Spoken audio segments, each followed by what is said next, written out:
Good evening. Welcome to the 2019 Celebration of Freedom Community Concert. I'm Ed Myers, your concert host, and it's my privilege to serve on the Celebration of Freedom Committee. The committee consists entirely of volunteers who, since 1998, have organized and coordinated special events celebrating the United States of America and the heritage of freedom we enjoy as Americans. Our concert tonight is just one part of our annual celebration, which concludes tomorrow at 11 a.m. with the Veterans Day program right here at the Performing Arts Center. Before we begin, let me give special thanks to several individuals and groups who have played key roles in bringing tonight's concert to you. These include Craig Lawrenson, our Celebration of Freedom Committee Chairman, Ted and Barbara Dankert, the primary financial sponsors of our concert, and our local veterans service organizations, American Legion Post 81 and Veterans of Foreign Wars Post 1174.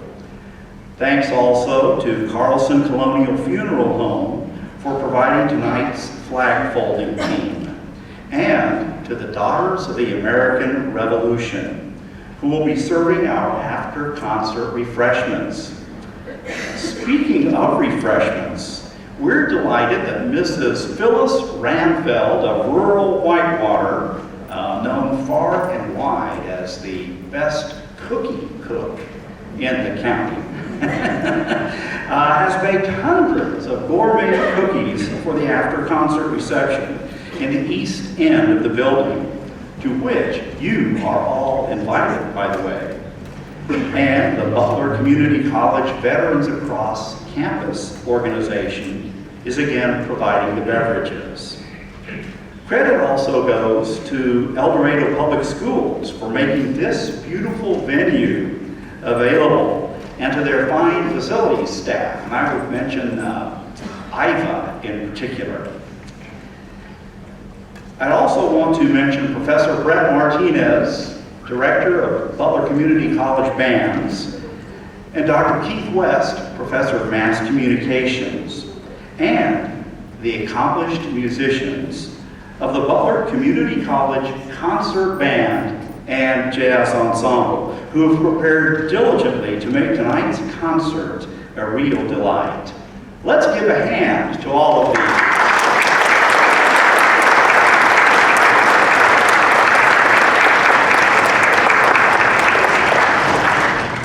Thank you very much. And now, will the audience please rise? And we will remain standing for the presentation of the colors, the Pledge of Allegiance, the National Anthem, and the retiring of the colors. Will the color guard please advance the colors?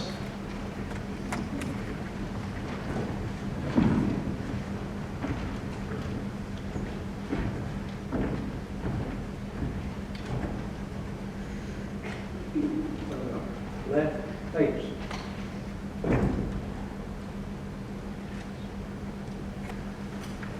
I pledge allegiance to the flag of the United States of America and to the republic for which it stands, one nation, under God, indivisible, with liberty and justice for all.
You may be seated.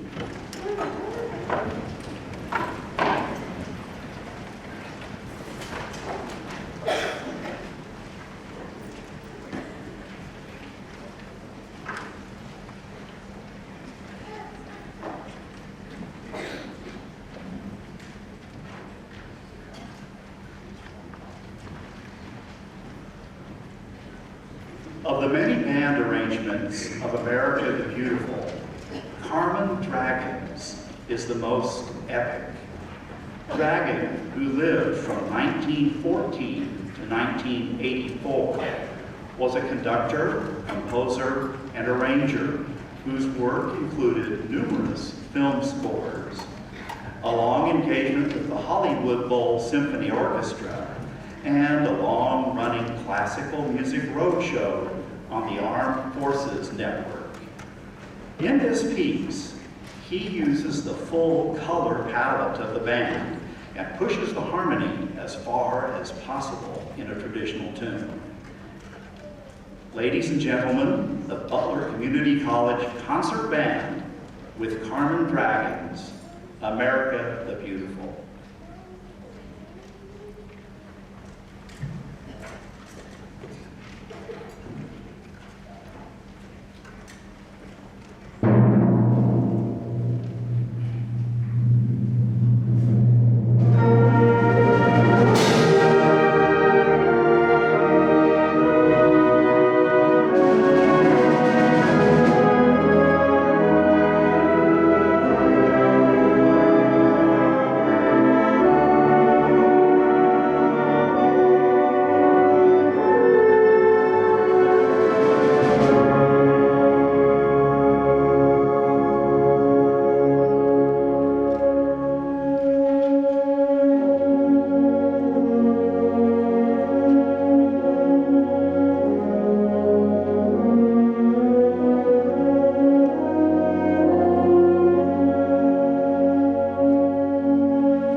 Blue is an overture inspired by High Flight, a poem written by a young American volunteer pilot with the Royal Canadian Air Force during World War II.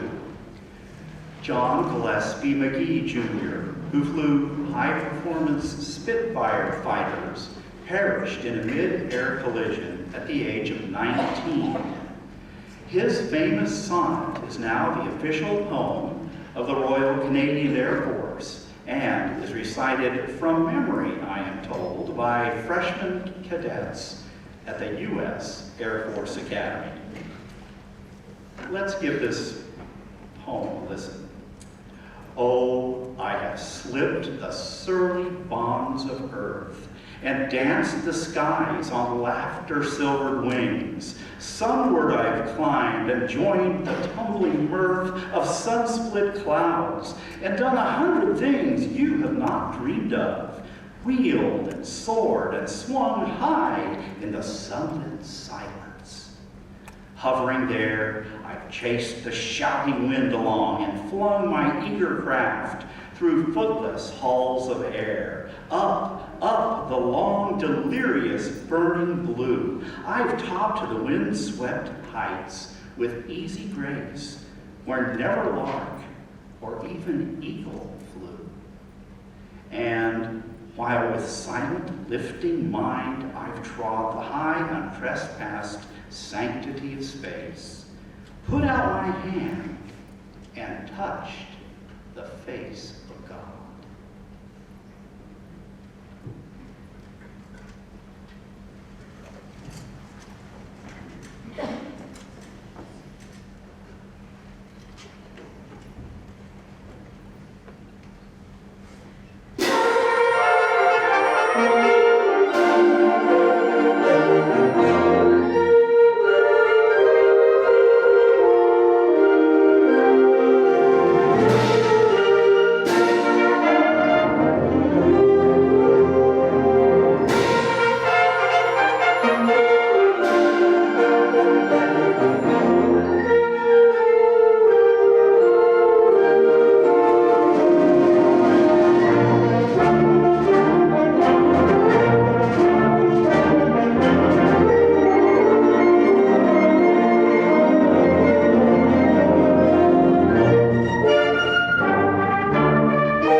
The 50-year period from 1880 to 1930 was the heyday of American march music.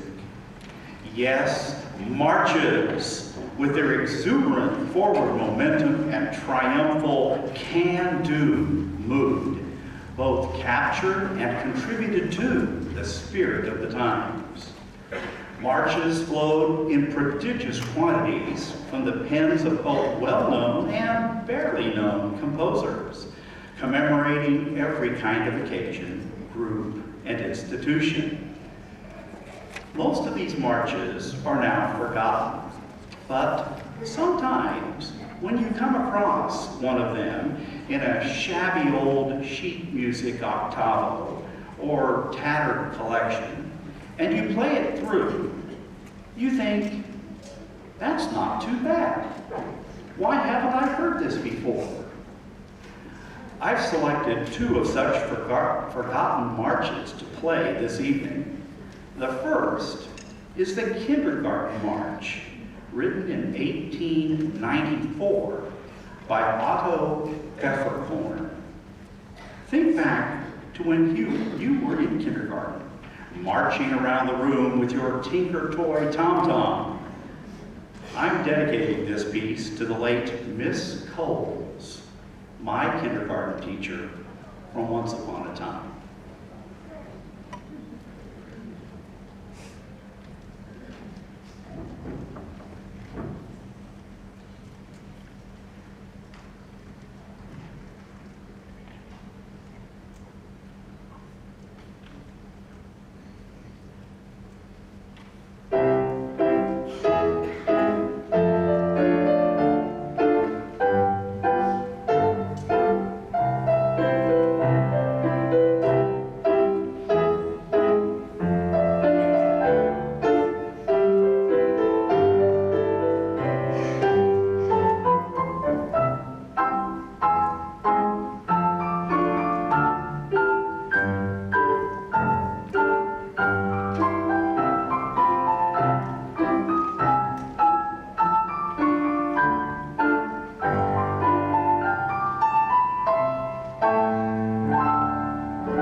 y'all tried the nursery school march?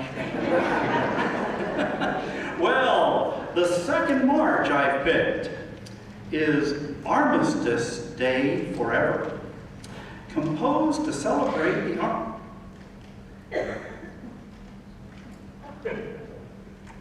Stars and Stripes Forever?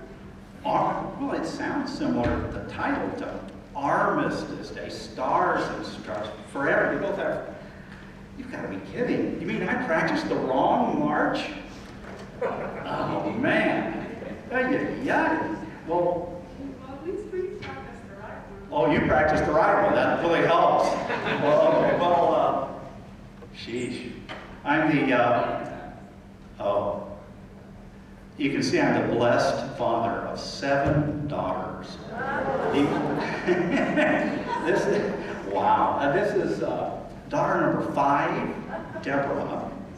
Daughter number 7, Abigail. And they're pulling a fast one.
While jazz has developed into a variety of styles around the world, its roots are American. One of the golden ages of jazz was the big band era, from about 1920 through 1948. Our next two selections are from this era. Strike Up the Band, not to be confused with an earlier Charles Ward song of the same name, is a 1927 song composed by George Gershwin with lyrics by Ira Gershwin with the collaboration of Millie Roush. In the mid-1930s, the Gershwin brothers contributed a revised version of their song as a rally song to UCLA, titled Strike Up the Band for UCLA. It became one of the school's mainstay pep songs. Ensemble, take it away.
composed by Irving Berlin in 1926 as a last-minute addition to the Rodgers and Hart musical, Betsy, and was an instant success, with the audience on opening night demanding 24 encores of the piece from star Belle Baker.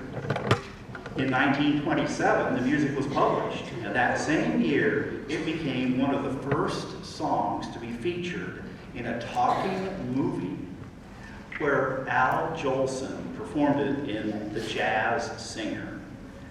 The song was recorded for all of the record labels of the time. Another version of the song was recorded by Benny Goodman and his orchestra in 1935. 1946 was also a notable year for the song, with a Bing Crosby Fred Astaire film taking its title, along with two recorded versions by Count Basie and Benny Goodman reaching the top 10 on the pop charts. We bring you Irving Berlin's Blue Skies.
Now we've reached the focal point of our concert, the time when we give special honor to to the United States military veterans and active duty military men and women among us. The band will be playing a medley of the marches of the U.S. Armed Forces. It bears mention that several of the military service songs were written by military personnel themselves. The Army song, "The Caissons Go Rolling Along," was written by Field Artillery First Lieutenant Edmund Gruber in 1908 and rescored by John Philip Sousa in 1917. The Navy song, "Anchors Aweigh," was written by Lieutenant Charles A. Zimmerman, bandmaster of the Naval Academy Band, and Midshipman Alfred H. Miles in 1906. And the Coast Guard song, "Semper Paratus," was written by Captain Francis Saltus von Boskirk in the 1920s. Now, I would like, if we could please, to possibly just raise the house lights just a little bit here, because we're going to do something special as this medley is played. As the band plays through the service songs, we ask all who are veterans or active duty military in our audience to stand when you hear your branch's song being played. And please continue to stand until all the songs have been played, at which time we want to honor you with a final round of applause. Band, it's all yours.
Thank you all so very, very much for your service to our country. I do solemnly swear that I will support and defend the Constitution of the United States against all enemies, foreign and domestic, These words are spoken by all who enter U.S. military service. I will defend the Constitution. This is the essence of military service, and sometimes it costs dearly. 50 years ago, American forces were in Vietnam opposing the spread of communism. Communism, where there is no freedom of the press, no freedom of religion, no freedom to assemble or petition for redress, no freedom to keep and bear arms, no freedom against unreasonable search and seizure. Like in Hong Kong today, scores of thousands of Americans suffered in Vietnam. One of them was Lieutenant Colonel Earl Cobiel. We wouldn't know what Colonel Cobiel went through, except that his fellow POW, John Hubble, saw it with his own eyes as a torture specialist nicknamed Fidel went to work on Cobiel. Cobiel could barely walk. He shuffled slowly, painfully. His clothes were torn to shreds. He was bleeding everywhere, terribly swollen, and a dirty yellowish black and purple from head to toe. The man's head was down. He made no attempt to look at anyone.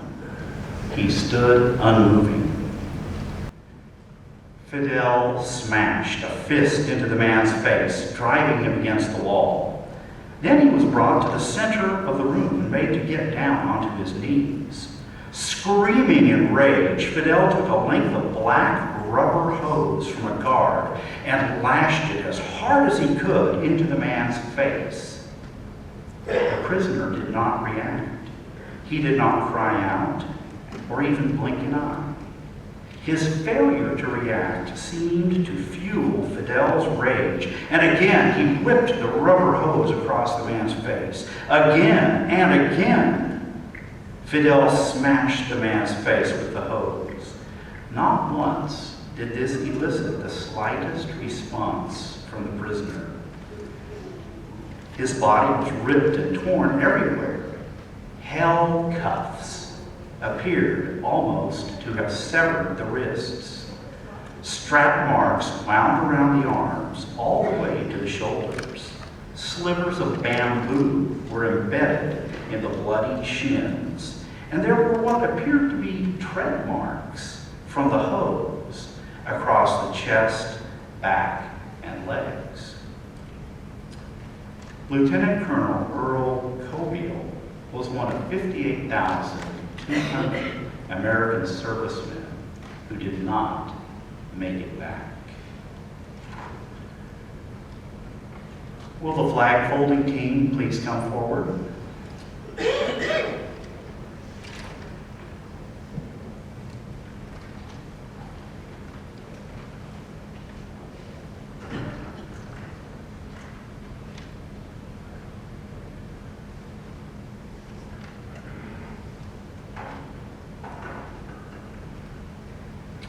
Audience, please rise and remain standing for the folding of the flag and the playing of taps by Sergeant.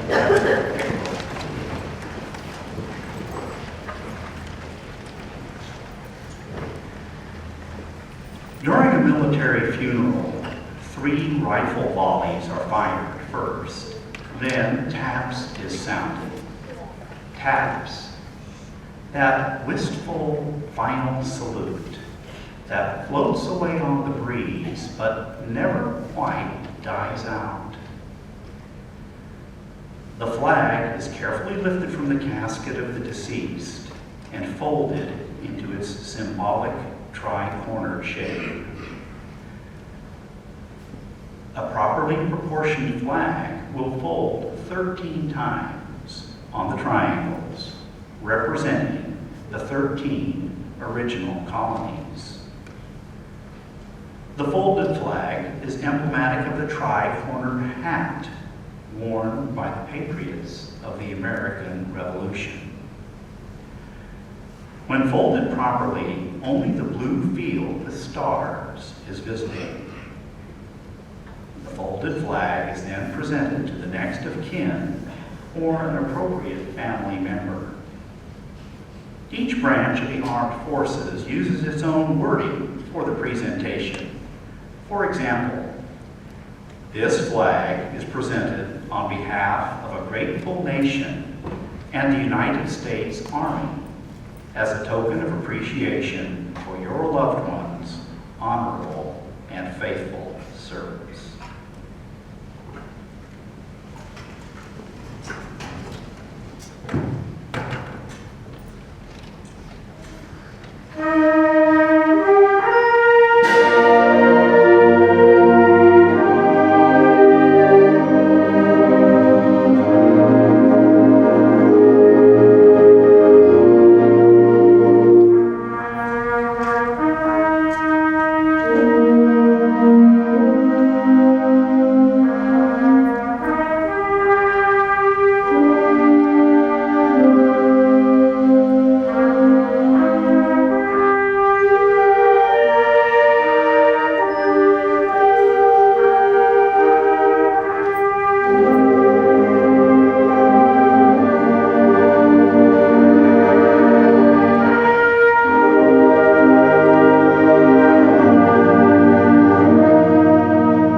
be seated.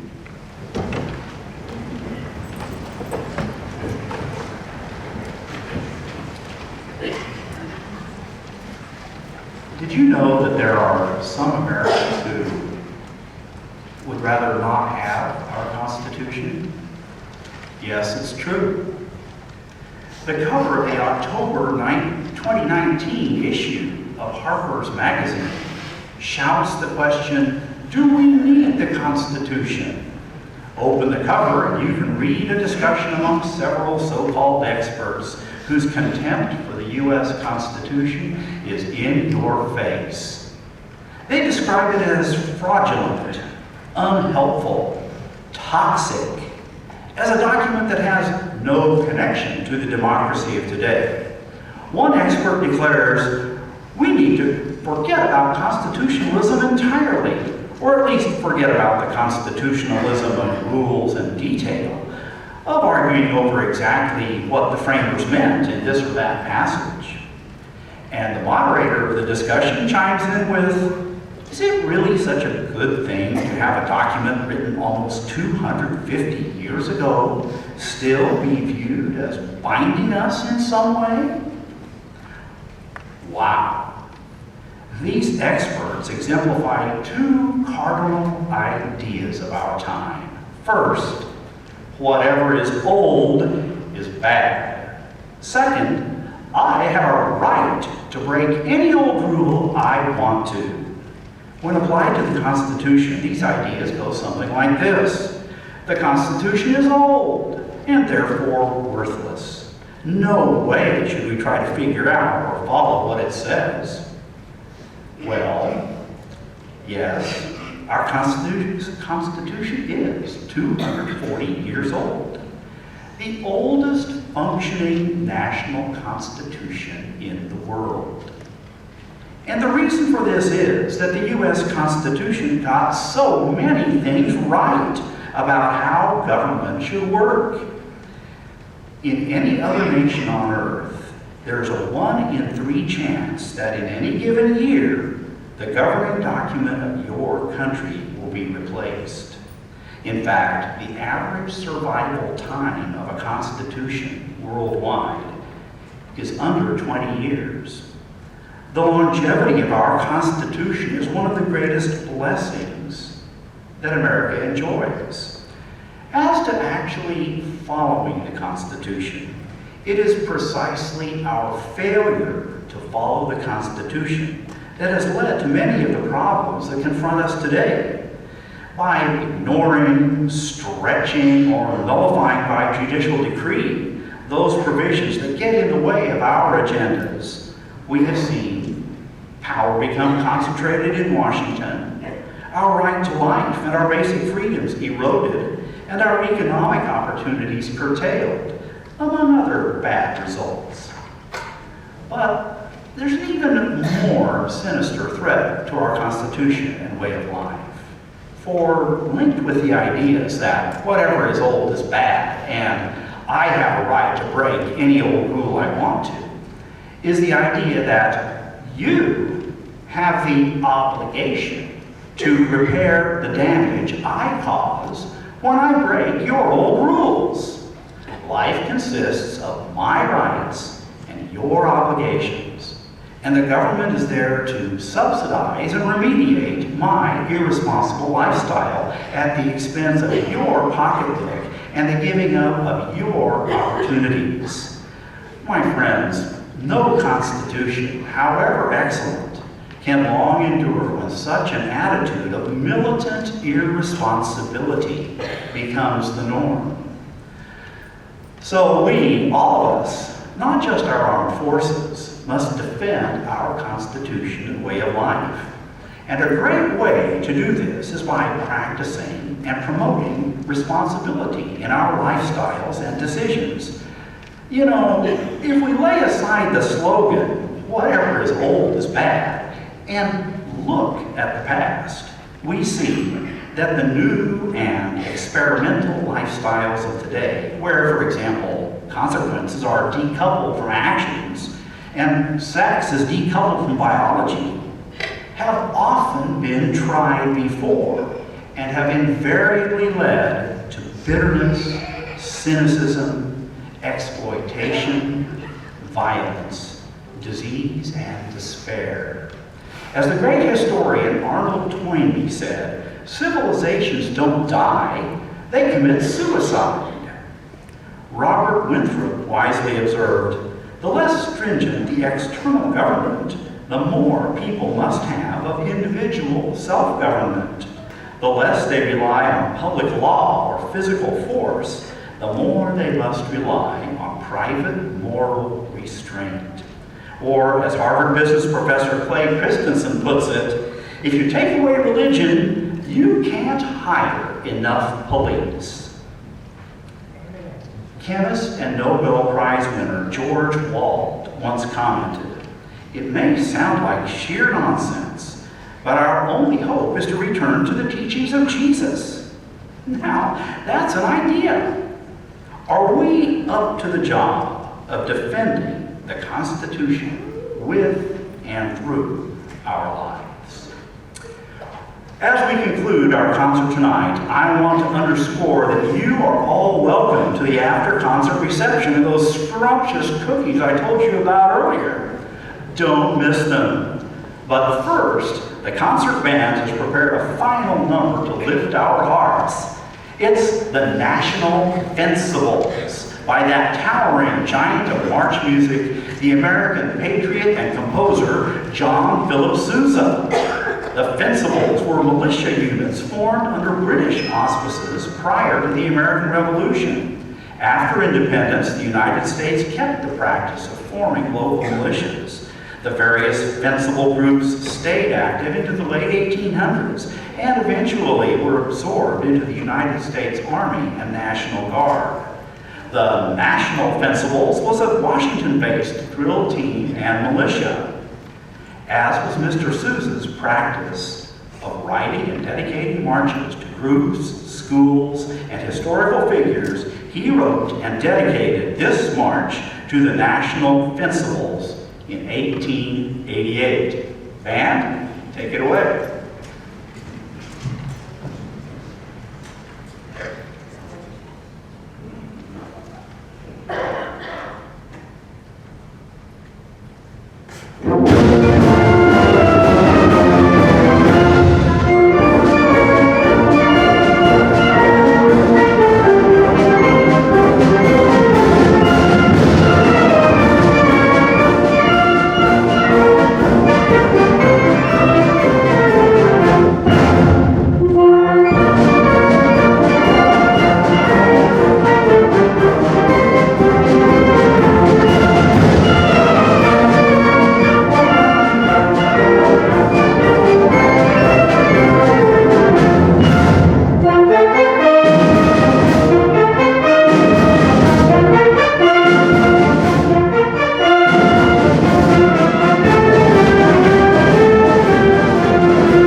Thank you